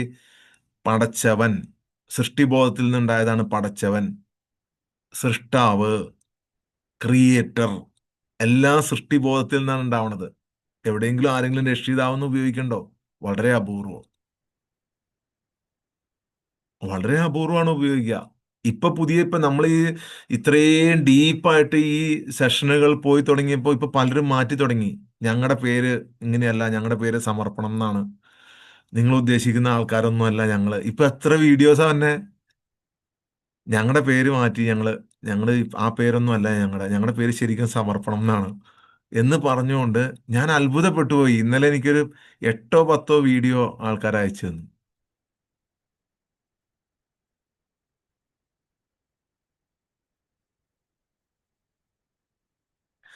ദൈവം, ഈശ്വരൻ, രക്ഷിതാവ് എന്നൊക്കെ പറയുന്നതിന് പകരം വേറെയാണ് പറഞ്ഞുകൊണ്ടിരിക്കുന്നത്. സൃഷ്ടിബോധത്തിൽ നിന്നുള്ള ആ ഈശ്വരൻ വിധിയില്ല നിങ്ങൾക്ക്. നിങ്ങളാണ് നിങ്ങളെ വിധിക്കുന്നത്. ഈശ്വരൻ ഒരിക്കലും നിങ്ങളെ നരകത്തിലേക്ക് വിടുന്നില്ല. അള്ളാഹു, ദൈവം, യഹോവ എന്നൊക്കെ പല പേരുകളിൽ മനുഷ്യൻ വിളിക്കുന്ന ആ ദൈവം ആരെയും ശിക്ഷിക്കുന്നില്ല. നിങ്ങളുടെ പ്രവർത്തികൾ, മനുഷ്യന്റെ പ്രവർത്തികളാണ് മനുഷ്യനെ ശിക്ഷയിലേക്ക് കൊണ്ടുപോകുന്നത്. മനുഷ്യന്റെ പ്രവർത്തികളാണ് നരകത്തിലോ ഭൂമിയിലോ ഉള്ള ആ ലൂപ്പിലേട്ട് അവരെ ചാടിക്കുന്നത്, ആ ചക്രത്തിലേട്ട് അവരെ കൊണ്ടുപോകുന്നത്. അതുകൊണ്ടാണ് ഒരു ആത്മാവിന് മറ്റൊരു ആത്മാവ് വേദനിപ്പിക്കാത്തിടത്തോളം കാലം, നിങ്ങൾ പൂർണ്ണമായും ആ സത്യം എന്താണെന്ന് നിങ്ങൾ ചോദിക്കുന്നിടത്തോളം കാലം അത് നിങ്ങളുടെ മുമ്പിൽ വെളിപ്പെടും. അത് വെളിപ്പെടും. എല്ലാം ഒന്നെന്ന് തന്നെയല്ലേ ഈ പറഞ്ഞത്. എല്ലാവരും ഈശ്വരൻ, ദൈവം എന്നൊക്കെ പറഞ്ഞത് ആരാ? ഒരു ദൈവമല്ലേ ഉള്ളൂ എല്ലാവർക്കും. ഇനി ആ ഒരു ദൈവം എന്താണ് എന്നതാണ് പ്രശ്നം. അതിനെ വിലയിരുത്തുന്നത് ഈ മായയായ സൃഷ്ടിപ്പിനെ വച്ചുകൊണ്ടാണ്. മായയായ സൃഷ്ടിപ്പിനെ. അപ്പോൾ അവൻ ആ സൃഷ്ടിപ്പിനെ കാണുള്ളൂ. അവൻ ആ സൃഷ്ടിപ്പിനെ മാത്രമേ കാണുള്ളൂ. ഒരിക്കലും ദൈവത്തെ കാണാൻ പറ്റൂല.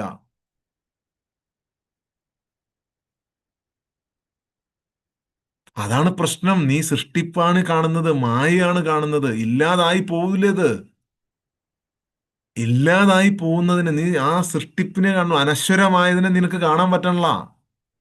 നിന്റെ മനസ്സിലിട്ട് തന്നിരിക്കുന്ന വിദ്യാഭ്യാസം എന്ന് പറയുന്നത് ഈ പ്രപഞ്ചം സൃഷ്ടിച്ച് ആ സൃഷ്ട ആ ആ ഈ പ്രപഞ്ചം, ആ ഒരു സ്വപ്നം കാണുന്ന ഒരു ലോകം, ആ ലോകത്തിനെ സൃഷ്ടിച്ച സൃഷ്ടാവ്. അപ്പൊ നിനക്ക് സൃഷ്ടിബോധം ഉണ്ടാവുള്ളൂ. അനശ്വരമായതിനെ നിനക്ക് ഒരിക്കലും കാണാൻ പറ്റൂല. അത് തന്നെയാണ് കാലങ്ങളായിട്ടുള്ള പ്രശ്നം എന്നാണ് പറഞ്ഞത്.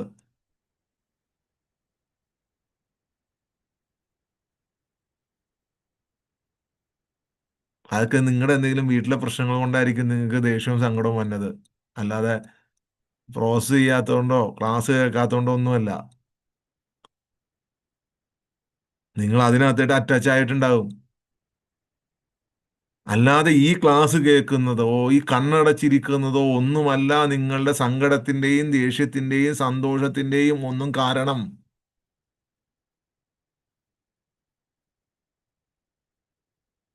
നിങ്ങൾ മനസ്സിലാക്കുന്ന രീതിയിലാണ് പ്രശ്നം.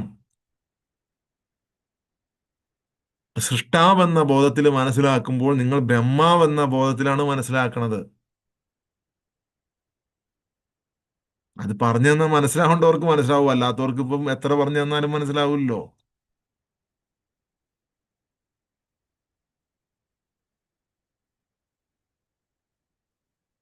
ഒരിക്കലുമല്ല. ക്രിയേറ്ററും ഗോഡും ഒന്നും ഡിഫറെന്റ് അല്ല. പക്ഷേ മനസ്സിലാക്കുന്ന ബോധം എവിടെ നിന്നുകൊണ്ടാണ്? മനസ്സിലാക്കുന്ന ബോധം ഈ ക്രിയേറ്റർ എന്ന ഒരു വളരെ ചെറിയൊരു ഫോമിൽ നിന്നുകൊണ്ടാണ്. വെറും ഒരു കൃഷി, വെറും ഒരു സൃഷ്ടാവ്, വെറും ഒരു സൃഷ്ടാവല്ല ദൈവം. അവിടെയാണ് നമ്മൾ മനസ്സിലാക്കേണ്ടത്. പക്ഷെ വെറും ഒരു സൃഷ്ടാവിലിട്ട് ലോകം അതിനെ ചുരുക്കിയിരിക്കുകയാണ്. എന്ത് നിങ്ങൾക്ക് എത്ര എങ്ങനെ പറഞ്ഞു തന്നാലും അത് മനസ്സിലാവുമെന്ന് എനിക്ക് തോന്നുന്നില്ല. നിങ്ങൾ ഡീപ്പായിട്ട് ചിന്തിച്ചു നോക്ക്. ബ്രഹ്മത്തെ, പരമാത്മാവിനെ, പരബ്രഹ്മത്തെ വെറും ഒരു ബ്രഹ്മാവിലേക്ക് ചുരുക്കിയിരിക്കുകയാണ്.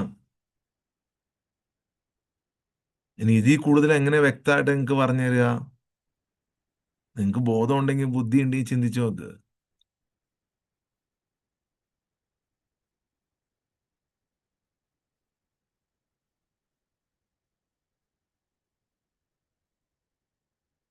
തീർച്ചയായും അങ്ങനെയാണ്. മനസ്സ് എല്ലാം ചിത്രങ്ങളിലൂടെയാണ് ചിന്തിക്കുന്നത്. ചിത്രങ്ങൾ, കാണുന്ന സംഭവങ്ങൾ, ഇതെല്ലാം ചിത്രങ്ങളല്ലേ നമ്മൾ കാണുന്നത്.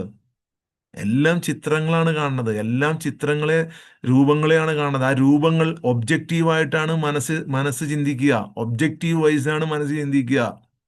നിങ്ങൾ സ്വപ്നം കാണുന്നത് പോലും ഒബ്ജക്റ്റീവ് വൈസ് ആണ്. അത് മനസ്സിന്റെയാണ്. പൂർണ്ണമായ ഒരു ഡീപ്പ് സ്ലീപ്പില് സ്വപ്നമില്ലല്ലോ. മനസ്സ് ഉണർന്നിരിക്കുന്ന സമയത്താണ് സ്വപ്നമുള്ളത്. എന്നാൽ അവബോധം എന്ന് പറയുന്നത് ആനന്ദമാണ്.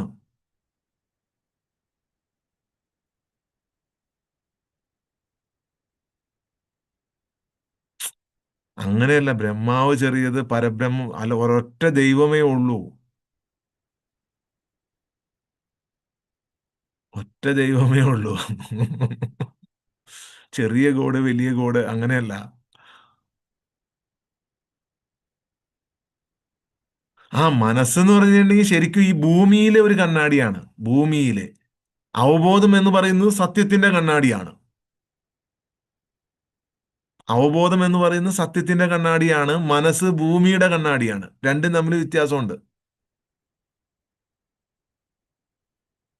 മനസ്സിലെ കണ്ണാടിയിൽ നിങ്ങൾ എത്ര കാലം ഈ ഭൂമിയിൽ ജീവിച്ചോ അതെല്ലാം പ്രതിഫലിപ്പിക്കും. നിങ്ങളുടെ ചുറ്റും നിങ്ങൾക്ക് എന്തൊക്കെ നിങ്ങളുടെ ഉള്ളിലിട്ടിട്ട് നിന്നിട്ടുണ്ടോ, ചപ്പും ചവറുമായി എന്തെല്ലാം ഇട്ട് നിന്നിട്ടുണ്ടോ അതെല്ലാം പ്രതിഫലിപ്പിക്കും. എന്നാൽ ആത്മാവിന്റെ കണ്ണാടിയിൽ, അവബോധത്തിന്റെ കണ്ണാടിയിൽ ആ സത്യം മാത്രം പ്രതിഫലിപ്പിക്കും. അനശ്വരമായ സത്യം.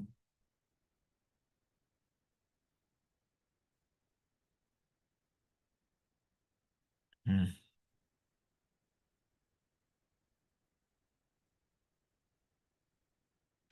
ഇവിടെ നിങ്ങൾ വലിയൊരു യോജിപ്പിലാണുള്ളത്.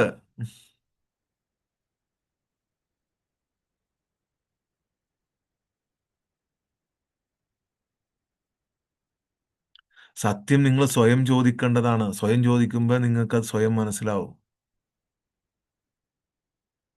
ആ മനസ്സ് മൊത്തം നിലനിൽക്കുന്നത് നിങ്ങൾ 3 വയസ്സ് മുതൽ ഇതുവരെ നിങ്ങൾ നേടിയതിൽ നിന്നാണ്. മനസ്സ്, ആ പിൻബലം ഇല്ലെങ്കിൽ മനസ്സിന് നിലനിൽപ്പില്ല. ആ ലോജിക്ക് ഇല്ലെങ്കിൽ മനസ്സിന് നിലനിൽപ്പില്ല. ആ മനസ്സിന്റെ നിലനിൽപ്പാണ് എല്ലാത്തിനെയും ചോദ്യം ചെയ്യുന്നത്. എല്ലാ പ്രശ്നങ്ങളും സൃഷ്ടിക്കുന്നത്, എല്ലാ വിഷമങ്ങളും സൃഷ്ടിക്കുന്നത് ആ മനസ്സിന്റെ ഇമോഷനാണ്. ഇത് ശാസ്ത്രം പറയുന്നതാണ്. നിങ്ങളുടെ മനസ്സാണ് എല്ലാത്തിന്റെയും കാരണം എന്ന് പറയുന്നത് സൈക്കോളജിയാണ്.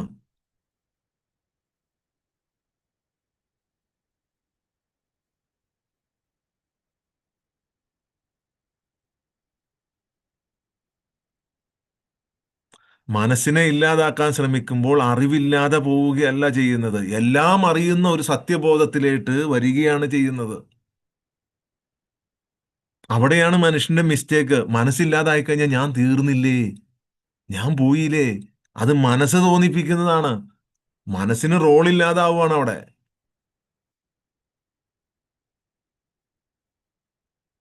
അനശ്വരമായ സത്യം എന്താണോ അതാണ് പരമാനന്ദം, നശ്വരമായതല്ല എന്ന് പറയുമ്പോൾ മനസ്സൊരിക്കലും വിടൂല നിങ്ങളെ. ഞാനില്ലാതായി കഴിഞ്ഞാൽ, ഞാൻ എപ്പോഴും പറയാറില്ല, ഞാനില്ലാതായി കഴിഞ്ഞാൽ, മനസ്സില്ലാതായി കഴിഞ്ഞാൽ തീർന്നില്ലേ നീ എന്ന് ചോദിക്കും. ഈ മനസ്സൊരിക്കലും പൂർണ്ണമായി ഇല്ലാതാവുകയുമില്ല. പക്ഷെ നിങ്ങൾക്ക് ഒരു പൂർണ്ണ അവബോധം അല്ലെങ്കിൽ 100% എൻലൈറ്റ്മെന്റ് ഉണ്ടാകണമെന്നുണ്ടെങ്കിൽ മനസ്സിനെ നമ്മൾ കീഴടക്കിയേ പറ്റൂ.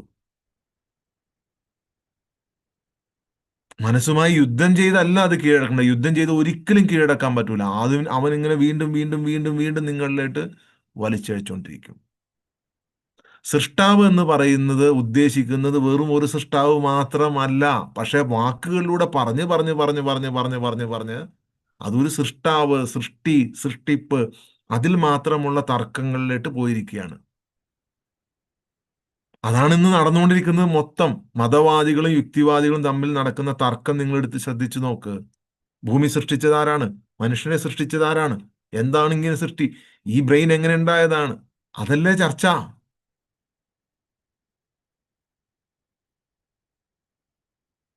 നിങ്ങൾ ചിന്തിച്ചു നോക്ക്. അതാ ചർച്ച. അല്ലാതെ നിങ്ങൾ പറയുമ്പോൾ എല്ലാം പരിപാലിച്ച് എല്ലാം സംരക്ഷിച്ച് അതിനെക്കുറിച്ച് എവിടെ ചർച്ച? അതൊന്നും ചർച്ചയിലില്ല.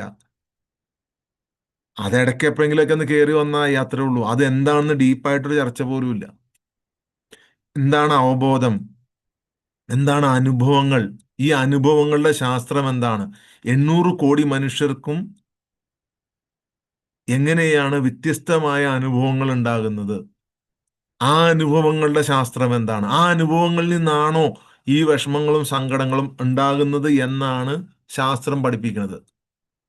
സൈക്കോളജിക്കൽ ആയിട്ടുള്ള ശാസ്ത്രം പഠിപ്പിക്കുന്നത് അങ്ങനെയാണ്. ഓരോ മനുഷ്യനും അവന്റെ ജീവിതത്തിൽ ഉണ്ടായിട്ടുള്ള അനുഭവങ്ങളിൽ നിന്നാണ് അവന്റെ ഇമോഷനുകൾ ഉണ്ടാകുന്നത്. അങ്ങനെയാണ് ഓട്ടോമാറ്റിക് നെഗറ്റീവ് തോട്ട്സ് ഉണ്ടാകുന്നത്.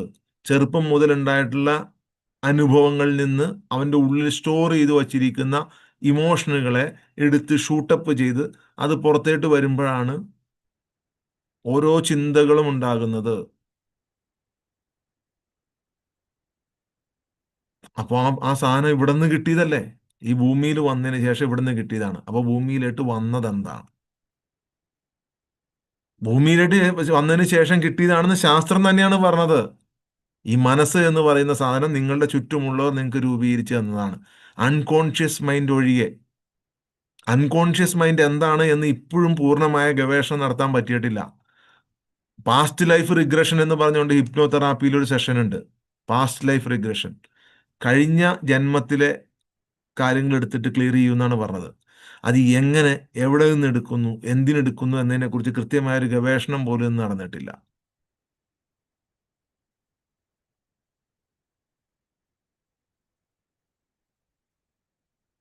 ഉം.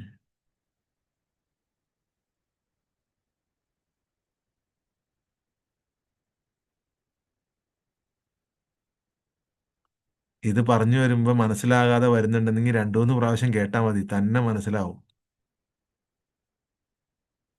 ഈ ശരീരത്തിലേക്ക് ശ്വാസമല്ലാതെ, ജീവനല്ലാതെ, മനസ്സല്ലാതെ വന്ന എന്തോ ഒന്നുണ്ട്.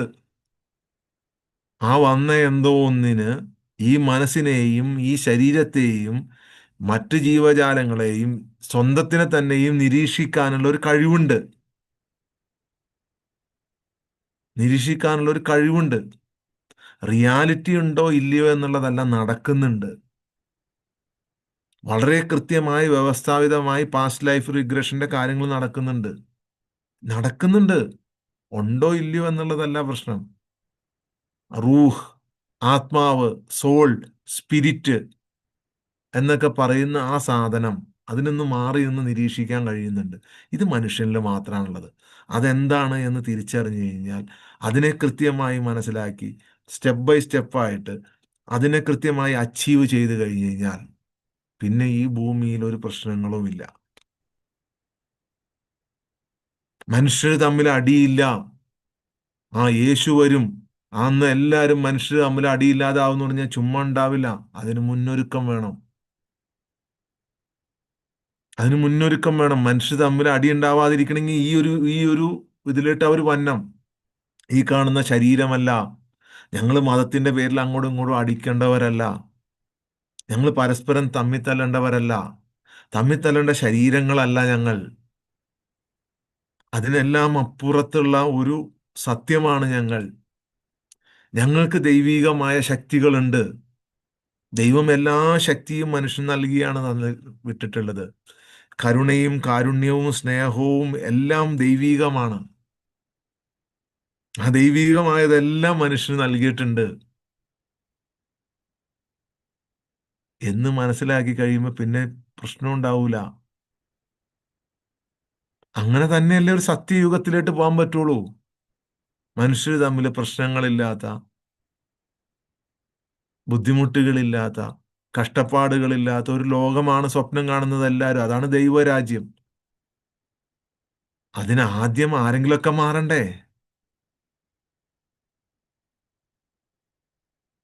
പാസ്റ്റ് ലൈഫ് റിഗ്രഷനും വരുന്നത് മനസ്സിൽ നിന്നാണ്.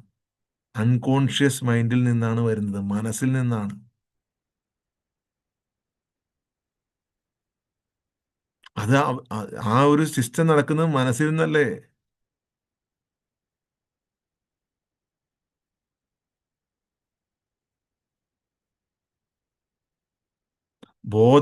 അവബോധത്തിന്റെ തലത്തിൽ നിന്ന് നോക്കുമ്പോൾ ഭൂമിയെ മാത്രമല്ല, ചന്ദ്രനെയും നക്ഷത്രങ്ങളെയും സൂര്യനെയും എല്ലാ ജീവജാലങ്ങളെയും സകല സംവിധാനത്തിനെയും എല്ലാത്തിനെയും സ്നേഹത്തിന്റെ കണ്ണിലൂടെ കാണാൻ പറ്റും. അല്ലേ? എല്ലാത്തിനെയും, സകലതിനെയും സ്നേഹത്തിന്റെ കണ്ണിലൂടെ കാണാൻ പറ്റും. ഇത്രയും നാളും വേർതിരുന്ന നായയെയും പന്നിയെയും എല്ലാത്തിനെയും. അതൊരു ജീവജാലങ്ങളല്ലേ? യേശു വന്ന പന്നീനെ കൊല്ലൂ എന്നാണ് ഇപ്പൊ പറഞ്ഞത്. ഞാൻ കഴിഞ്ഞ ദിവസം കണ്ടൊരു വീഡിയോ ആണ്. യേശുവിന്റെ വരവിന്റെ ഇത് പറഞ്ഞിട്ട് ഒരാൾ ഇട്ടിരിക്കുന്നതാണ്.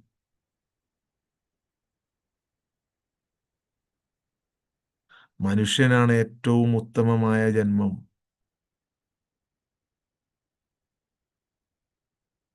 മനസ്സിനെയാണ് പാസ്റ്റ് ലൈഫ് റിഗ്രഷനായിട്ട് എടുത്ത് ട്രീറ്റ് ചെയ്യണത്. അതുണ്ടോ ഇല്ലയോ എന്നൊക്കെ പഠിക്കേണ്ടിയിരിക്കുന്നു.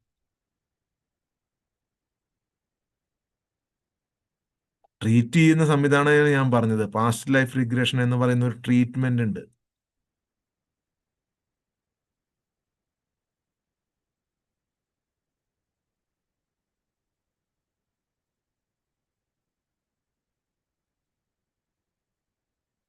അതൊരു ഡേറ്റാസിനെ എടുത്താണ് ട്രീറ്റ് ചെയ്യുന്നത്. ആ ഡേറ്റ എവിടെ നിന്ന് വന്നു എന്നുള്ളതാണ് അറിയേണ്ടത്. ആ ഡേറ്റ അത് ജനറ്റിക്കായി വരുന്നതാണ്. നിങ്ങളുടെ പരമ്പരകളിലുള്ളതാണ്. നിങ്ങൾ ഏതെല്ലാം പരമ്പരയിൽ നിന്ന് രൂപം കൊണ്ടുപോകും അതെല്ലാം ജനറ്റിക്കായി നിങ്ങളുടെ ഉള്ളിലുണ്ട്. ഇത് ശാസ്ത്രവും പറയുന്നുണ്ട്. നിങ്ങൾ ഏതെല്ലാം നിങ്ങളുടെ തലമുറ എന്തായാലും നിങ്ങളുടെ അച്ഛനും അമ്മയല്ലോ. അതിനു മുമ്പ് അവരുടെ അച്ഛനും അമ്മ ഉണ്ടാവൂലേ, അവരുടെ അച്ഛനും അമ്മ ഉണ്ടാവൂലേ, അവരുടെ അച്ഛനും അമ്മ ഉണ്ടാവൂലേ, അവരുടെ അച്ഛനും അമ്മ ഉണ്ടാവൂലേ. കംപ്ലീറ്റ് ഹിസ്റ്ററി ജനറ്റിക്കായിട്ട് നിങ്ങളുടെ ഉള്ളിൽ കിടക്കുന്നുണ്ട്. എത്ര തേച്ചാലും മാച്ചാലും പോവാതെ അത് മനസ്സിൽ കിടക്കുന്നുണ്ട്.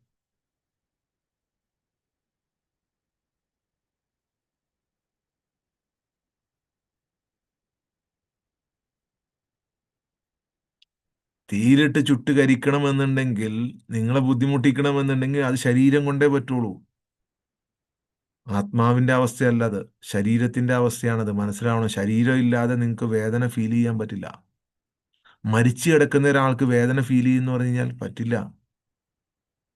നിങ്ങൾ മരിച്ചു കിടക്കുന്ന ഒരാൾക്ക് വേദന ഫീൽ ചെയ്യിക്കണമെന്നുണ്ടെങ്കിൽ ശരീരത്തിന്റെ ഉള്ളിലേക്ക് തിരിച്ചു കയറ്റണം എന്ന് പറഞ്ഞ കേട്ടിട്ടില്ല നിങ്ങൾ? ചില സ്ഥലത്ത് കൊണ്ടുനിരുത്തി ചോദ്യം ചെയ്യും എന്ന് പറയുമ്പോൾ എങ്ങനെയാ ചോദ്യം ചെയ്യണത്? ശരീരത്തിനകത്തേട്ട് കയറ്റിയാലേ ചോദ്യം ചെയ്യാൻ പറ്റുള്ളൂ.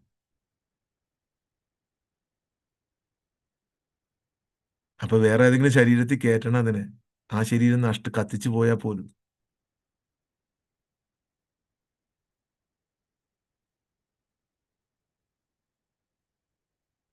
എന്നാലേ നടക്കുള്ളൂ. അത് നാച്ചുറൽ ആയിട്ടുള്ള സൃഷ്ടിപ്പിന്റെ ഭാഗമാണത്. അതല്ലാതെ നിങ്ങൾ എക്സ്പ്ലെയിൻ ചെയ്യാൻ പോയി കഴിഞ്ഞാൽ ഒരു ശാസ്ത്രത്തിനും അത് എക്സ്പ്ലെയിൻ ചെയ്ത് കൊടുക്കാൻ പറ്റില്ല. അവിടെയൊക്കെ കൺഫ്യൂഷൻസ് ഉണ്ടാവും.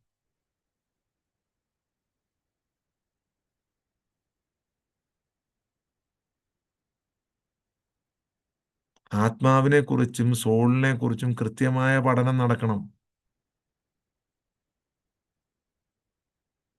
അത് പരമ്പരയായിട്ടൊന്നും അല്ല, അത് ഒന്നാണ്. അത് വീണ്ടും വീണ്ടും വരുന്നത് എങ്ങനെയാണ് എന്നാണ് പഠിക്കേണ്ടത്. നരകത്തിൽ നരകത്തിൽ ജനിച്ച് വീണ്ടും വീണ്ടും നരകത്തിൽ പോയി ജനിക്കണോ?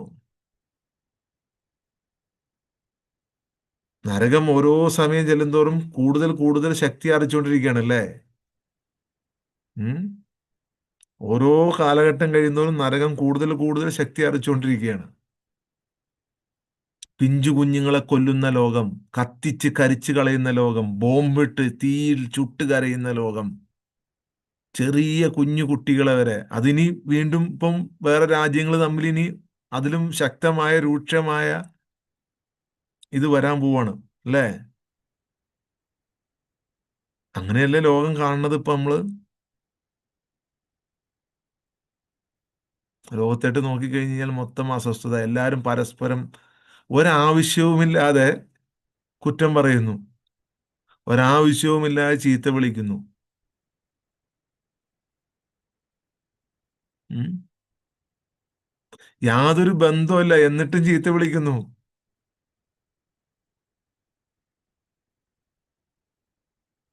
മതത്തിന്റെ പേരിൽ, ആശയങ്ങളുടെ പേരിൽ.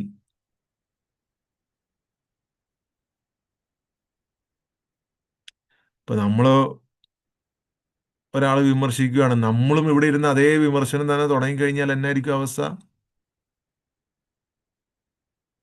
അതുകൊണ്ടാണ് പറഞ്ഞത്, ആര് വിമർശിക്കുന്നത് കേട്ടാലും നിങ്ങൾ പൂർണ്ണമായും സമർപ്പിക്കുക. നിങ്ങൾ പൂർണ്ണമായും സമർപ്പിക്കുക. ഒരിക്കലും നിങ്ങൾ അതിന്റെ ഭാഗമാകരുത്.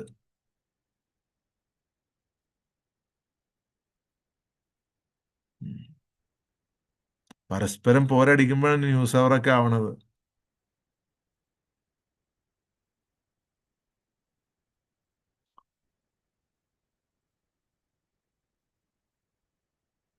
അവബോധമാകുന്ന സാക്ഷിക്ക് അവബോധത്തിനോ സമയത്തിന്റെയോ കാലത്തിന്റെയോ ആവശ്യമില്ല.